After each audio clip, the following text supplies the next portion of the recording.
तो आज हम बात करेंगे इस वीडियो में अपना किसान से रिलेटेड और डेयरी फार्म से रिलेटेड जो पशु को क्या क्या खिलाना चाहिए और उसके लिए अपने डेयरी फार्म में किस किस प्रकार का दाना है, चारा है और किस किस प्रकार का यहाँ पे प्रोडक्ट है जो हम पशु को दें जिससे फैट का इंक्रीज हो, एसएनएफ का इंक्रीज हो और पशु स्वस्थ भी रहे।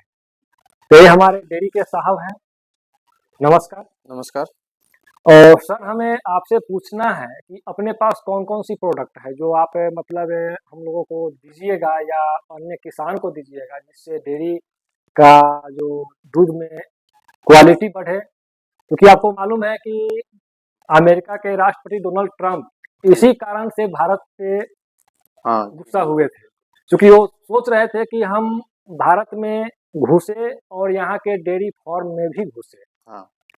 तो अपने यहाँ के प्रधानमंत्री माननीय नरेंद्र मोदी जी बोले कि नहीं, हम किसान के हित का ही काम करेंगे, उसके हित के विपक्ष में नहीं जाएंगे। तो यहाँ पे हम लोग के पास क्या क्या है जो हम किसान को दे पाए। आप सभी को नमस्कार। मेरा नाम तो रोशन कुमार हुआ जी। और सबसे पहले हम आपको अपने संस्था के बारे में बताना चाहेंगे जी। हमारे संस्था का नाम हुआ तिरहुत मधु उत्पादक सहकारी समिति लिमिटेड, जिसका यहाँ पे CBBO हुआ cluster based business organization Tirhut दुग्ध उत्पादन सहकारी संघ लिमिटेड, और इसका इम्प्लीमेंटिंग एजेंसी हुआ राष्ट्रीय डेयरी विकास बोर्ड। उसके तहत हम लोगों को किसान उत्पादक संगठन के रूप में दो संस्थाएं यहाँ पे कार्यरत हैं, एक तिरहुत मधु उत्पादक सहकारी समिति लिमिटेड और एक तिरहुत पशु खाद्य व चारा उत्पादक सहकारी समिति लिमिटेड। तो हम लोग का मेन उद्देश्य है कि किसानों को जो लाभ डेयरी के क्षेत्र से, डेयरी से जितने किसान जुड़े हुए हैं वो सभी पशुपालक हैं जी। सभी के पास पशु है और जो पशुपालक है वो किसान भी जी। तो पशु से रिलेटेड लाभ तो हमारे डेयरी के माध्यम से उनको मिल रहा है। हाँ, मिल रहा है। लेकिन किसान के नाते उनको किसान के रूप में हम लोग सिर्फ हरा चारा का बीज दे पाते हैं। हाँ। तो ये संगठन का मेन उद्देश्य है कि उनको जितने से खेती करने के लिए जो उनको रासायनिक बीज, कीटनाशक, ये जो जो चीज की उपलब्धता हो वो चीज हम उन तक पहुंचाएं, और जो चीज का वो किसान उपज कर रहे हैं उसको लेके हम अच्छा मार्केट दें ताकि किसानों को ज्यादा से ज्यादा मुनाफा हो। अभी वर्तमान में हम लोग जो अपने PO के माध्यम से जो बिक्री कर रहे हैं, खरीद रहे हैं, उसमें सबसे मुख्य रूप से शहद है। शहद जी, शहद अभी हमारे पास लीची का शहद है, वन तुलसी का शहद है, क्रंच का शहद है और जामुन का शहद है। थोड़ा ये किस चीज का शहद? ये जामुन का शहद है। जामुन का शहद। हाँ, और वहाँ पे प्रभाकर जी दीजिएगा, आगे वाला क्रंच का है और पीछे वाला वन तुलसी का है, एक एक दीजिएगा। अभी इस पर लेबलिंग नहीं हुआ है। अच्छा, लेबलिंग बचा हुआ है। किस चीज का शहद है? ये क्रंच का शहद। अच्छा, ये मतलब 100% ओरिजिनल है। 100% ओरिजिनल और ऑर्गेनिक। इसमें समझिए किसी तरह का कोई मिलावट नहीं किया गया है। ये तुलसी का है। तुलसी का, वन तुलसी, वन तुलसी का जी। तो सर इसका क्या प्राइस पड़ेगा? इसका प्राइस आपको पैकिंग वगैरह सब करके 400 रुपये, 425 रुपये किलो के हिसाब से। ये सिर्फ जो डेयरी फार्म से मतलब जुड़े हुए हैं उन्हीं के लिए है या नहीं? ये सभी के लिए। सभी के लिए। हम मार्केट जैसे जो चीज हम खरीदेंगे वो सिर्फ जो हमारे सदस्य हैं सिर्फ उन्हीं से खरीदेंगे, लेकिन बेचने के लिए हमारे पास स्वतंत्र मार्केट है, उसको हम ओपन मार्केट में भी बेच सकते हैं। तो सर ये तो हो गया जो मतलब अपना मनुष्य के लिए हो गया जी। और अपना जो पशुपालक है, जो पशुपालक को हम खिलाएं, क्योंकि पशु ही दूध देगी। बिल्कुल बिल्कुल। और दूध उपार्जन सबसे मेन चीज है, दूध उपार्जन में भारत सबसे आगे है। हाँ, विश्व में दूसरे स्थान पे। लेकिन यहाँ पे क्वालिटी की कमी है, तो हम चाह रहे हैं कि पशुपालक के दूध में क्वालिटी बढ़े जिससे उसका आमदनी भी बढ़े, क्योंकि क्वालिटी बढ़ेगा तो आमदनी बढ़ेगी। बिल्कुल बिल्कुल। तो उसके क्वालिटी के लिए क्या है यहाँ पे? क्वालिटी के लिए हम सबसे पहले कहना चाहेंगे कि हम लोग जो पशु को मुख्य आहार देते हैं उसमें मुख्य रूप से भूसा का यूज करते हैं। जी जी। सबसे ज्यादा मात्रा, जिसमें भूसा में किसी भी तरह का पोषक तत्व नहीं पाया जाता। वो सिर्फ पेट भरने के काम में आता है। उसके बाद उसमें हम सब्स्टिट्यूट मिलाते हैं तो चोकर देते हैं। तो चोकर में भी क्या है, जो हमारे मार्केट में ज्यादातर उपलब्ध है वो चोकर के रूप में गेहूं का छिलका है, उसी का चोकर है, बीटेस्ट्रो का चोकर है जो मार्केट में अभी उपलब्ध है, जिसमें सिर्फ फाइबर की मात्रा पाई जाती है। हमारे डेयरी के माध्यम से ये हमारा बरौनी डेयरी का प्रोडक्ट है सुधा पशु दलिया, जिसका उपयोग दिखा सकते हैं? जी जी, ये सुधा पशु दलिया है। हाँ,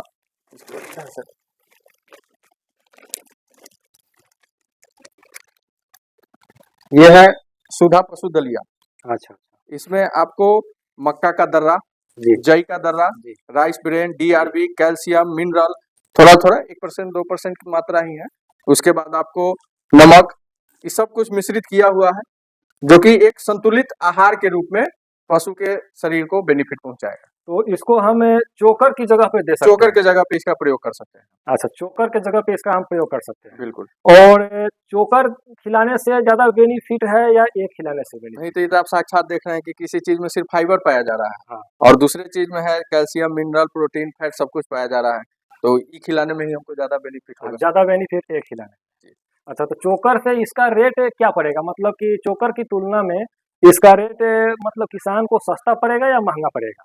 देखिए, रेट तो इसका सस्ता पड़ेगा। हाँ। रेट इसका हम लोग यहाँ से इसको फैक्ट्री रेट मतलब समझिए, हम लोग का यहाँ का रेट जो है हाँ। वो 26 रुपए किलो के हिसाब से है। 35 केजी का बैग है जो 910 रुपया पड़ता है। अगर हम लोग कहीं पहुंचाएंगे तो उसका भाड़ा अलग से लगेगा। भाड़ा अलग से। हाँ। और चोकर का है, चोकर आपको मार्केट में 30-32 रुपया अभी एवरेज रेट चलता है, जो अच्छे गुणवत्ता के चोकर है जी। उसका 30-32 रुपया रेट चलता है। इसका डेंसिटी चोकर से थोड़ा कम। अच्छा। तो जहाँ पे आप 1 केजी चोकर खिलाते हैं वहाँ पे 1.25 किलो खर्चा होगा। 1.25 किलो खर्चा। हाँ, लेकिन इसका प्रॉफिट उससे बहुत ज्यादा है। प्रॉफिट मतलब ज़्यादा है, हाँ। इसलिए हम देखे हैं। और ऐसा हमको लग रहा है, कुछ आदमी से हमको बात भी हुआ है जी। कि ये देने के बाद गाय भैंस जो भी है पशु बड़े चाव से खा भी रहा है। हाँ। और उसका दूध में भी कुछ दूध इंक्रीज के गुणवत्ता में आपको हाँ। 100% कुछ ना कुछ इंक्रीज होगा। उसका फैट एसएनएफ जो गुणवत्ता दूध का होता है, मूलतः तो इसी के आधार पे फैट एसएनएफ के आधार पर गुणवत्ता का हाँ। निर्णय लिया जाता है, उसमें आपको वृद्धि मिलेगी। और सर इसके अलावा क्या है? इसके अलावा हमारे पास साइलेज है। साइलेज। हाँ, साइलेज बाहर में है, चलिए आपको और दिखाते हैं। कुछ है आपके पास इसके अलावा? इसके अलावा तो खाने के लिए मूंग है, मड़ुआ है। अच्छा, मड़ुआ भी आप रखते जी, हैं? मड़ुआ भी हम लोग रखे हुए हैं। तो साइलेज मतलब साइलेज हम समझे नहीं कि साइलेज, क्योंकि यहाँ के किसान जो है उनको पूरा डिटेल बताना पड़ेगा कि साइलेज देखिए, आखिर साइलेज क्या होता क्या है? साइलेज आपका संरक्षित हरा चारा हुआ। अच्छा। मतलब जो हरा चारा को हम लोग प्रिजर्वेशन कर दिए, हाँ। उसी को साइलेज कहा जाता है। अच्छा। क्योंकि हरा चारा की उपलब्धता हर समय हर जगह उपलब्ध कराना हरा चारा संभव नहीं है। अच्छा। इसलिए साइलेज के रूप में ये एक प्रोसेस होता है जिसमें हरे चारे को मक्का का, इसका साइलेज मक्का का सबसे बेहतरीन माना गया है। अच्छा। मक्का का साइलेज सबसे अच्छा होता है और सबसे ज्यादा गुणवत्ता युक्त तो होता है। अपना साइलेज यही है? हाँ, ये साइलेज है, ये 65 किलो के रोल में है। 65 केजी के रोल में है। तो सर ये मतलब अच्छा, इसमें प्लास्टिक में ही पैक किया हुआ है? पैक किया हुआ है, टाइट पैक्ड है। ये आपको जब तक हवा और पानी के संपर्क में नहीं आएगा तब तक ये खराब नहीं होगा। साल भर तक इसका वैलिडिटी है। अच्छा, इसका साल भर तक वैलिडिटी हाँ, है। लेकिन तो एक बार अगर इसको खोल लेते हैं हाँ। तो 1 हफ्ता के अंदर खिला लीजिए, नहीं तो हवा के कांटेक्ट में रहेगा तो फिर इसमें भूआ पकड़ने लगता है। तो इसको मतलब इसको कब देना चाहिए? क्योंकि यहाँ पे तो पशुपालक के पास में हरा चारा भी उपलब्ध है। हाँ। और सूखा चारा भी उपलब्ध है। तो इसको किस तरह से इसको मतलब देना चाहिए? अगर हरा चारा नहीं है तो उस जगह तो दे सकते हैं? उसी जगह के लिए ही बनाया गया है, अगर हरा चारा की उपलब्धता नहीं है तो। अच्छा, हरा चारा में जैसे बहुत से पशुपालक है कि जई रखते हैं, हाँ। जनेरा जनेरा रखते हैं, अपने तरफ मक्का मुख्यतः का यही अगर रहता है। जनेरा है तो खाली जनेरे खिलाएंगे। हाँ। जई है तो सिर्फ जई ही खिलाएंगे। हाँ। तो उसके तुलना में इसका क्या मतलब बेनिफिट है? इसके तुलना में इसका बेनिफिट है, देखिए वो भी तो हरा चारा है। हाँ। तो हरा चारा वो भी संतुलित आहार हुआ। हाँ। और हरा चारा की उपलब्धता नहीं हो इसके लिए, और सब जगह आपको कोस्टिंग वगैरह लेके देखिएगा तो हरा चारा से अब खेत भी आदमी इंगेज नहीं करना चाहते हैं, लोगों के पास जमीन कम है। अब मान लीजिए 1 कट्ठा 2 कट्ठा में जो हरा चारा लगा दिए वो तो उनका इंगेज हो गया। और जो ज्यादा मात्रा में पशु रखे हुए हैं, मान लीजिए जिनके पास 1 2 4 पशु है, वो तो अपना काम कर लेते हैं। हाँ। आइए, नमस्कार।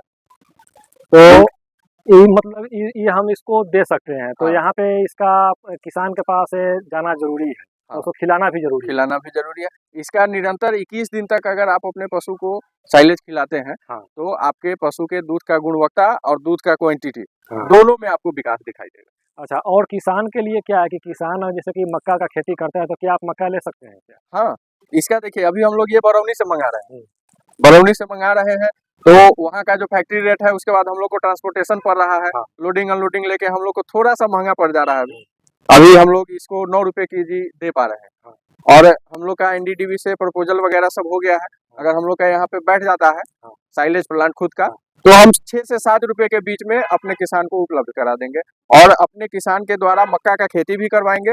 और मक्का का खेती उनका पूरा पेट मतलब वो कहने का मतलब है कि फूल पौधा वो जो पूरा जड़ 4 से जो फीट काटिएगा, हाँ, 65 से 70 दिन के बाद जो मक्का का अवस्था रहेगा, जब उसका बाल दुधारू हाँ, अवस्था में हाँ, आ हाँ, जाता वो है, मोची जिसको बोलते हैं हो हाँ, जाएगा। हाँ, हाँ, बाल जब आके दुधारू अवस्था में बाल रहता है, उस समय हम पूरा पेड़ सहित खरीद लेंगे। अभी अप्रोक्स वही 10-20 पैसा ऊपर नीचे जाए, 3 रुपए के लमसम हाँ। केजी के हिसाब से आपको मक्का खरीद और के और फिर इसका उसी को सैलेज में कन्वर्ट करके हाँ, वो कुछ केमिकल उसी वगैरह का उसमें है, प्रोसेसिंग प्रोसेसिंग होता करके है, उसको मतलब फिर किसान के पास जाएगा। किसान के पास पहुंचेगा। तो ये तो बहुत अच्छा बात है। जी।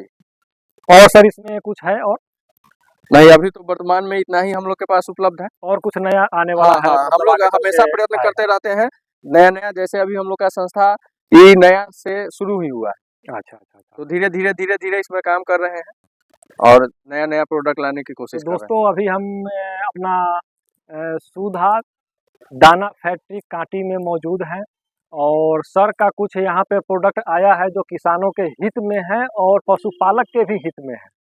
और आप पशुओं को देते हैं वो चारा जो सर ने बताए हैं और जो अपना वो दलिया है, तो उससे आपके दूध में इंक्रीज है, ये टेस्ट किया हुआ है, ये कोई फॉल्स नहीं है, दूध में इंक्रीज है और आपके क्वालिटी में भी इंक्रीज है। तो दोस्तों अगर आप किसान हैं तो किसान के हित में आप इस वीडियो को शेयर कीजिएगा और अपने दोस्तों को जरूर बताइएगा कि अगर पशु पाले हुए हैं या न भी पाले हुए हैं तो किसान का कोई लेवल नहीं होता है और किसान का कोई डिग्री नहीं होता है।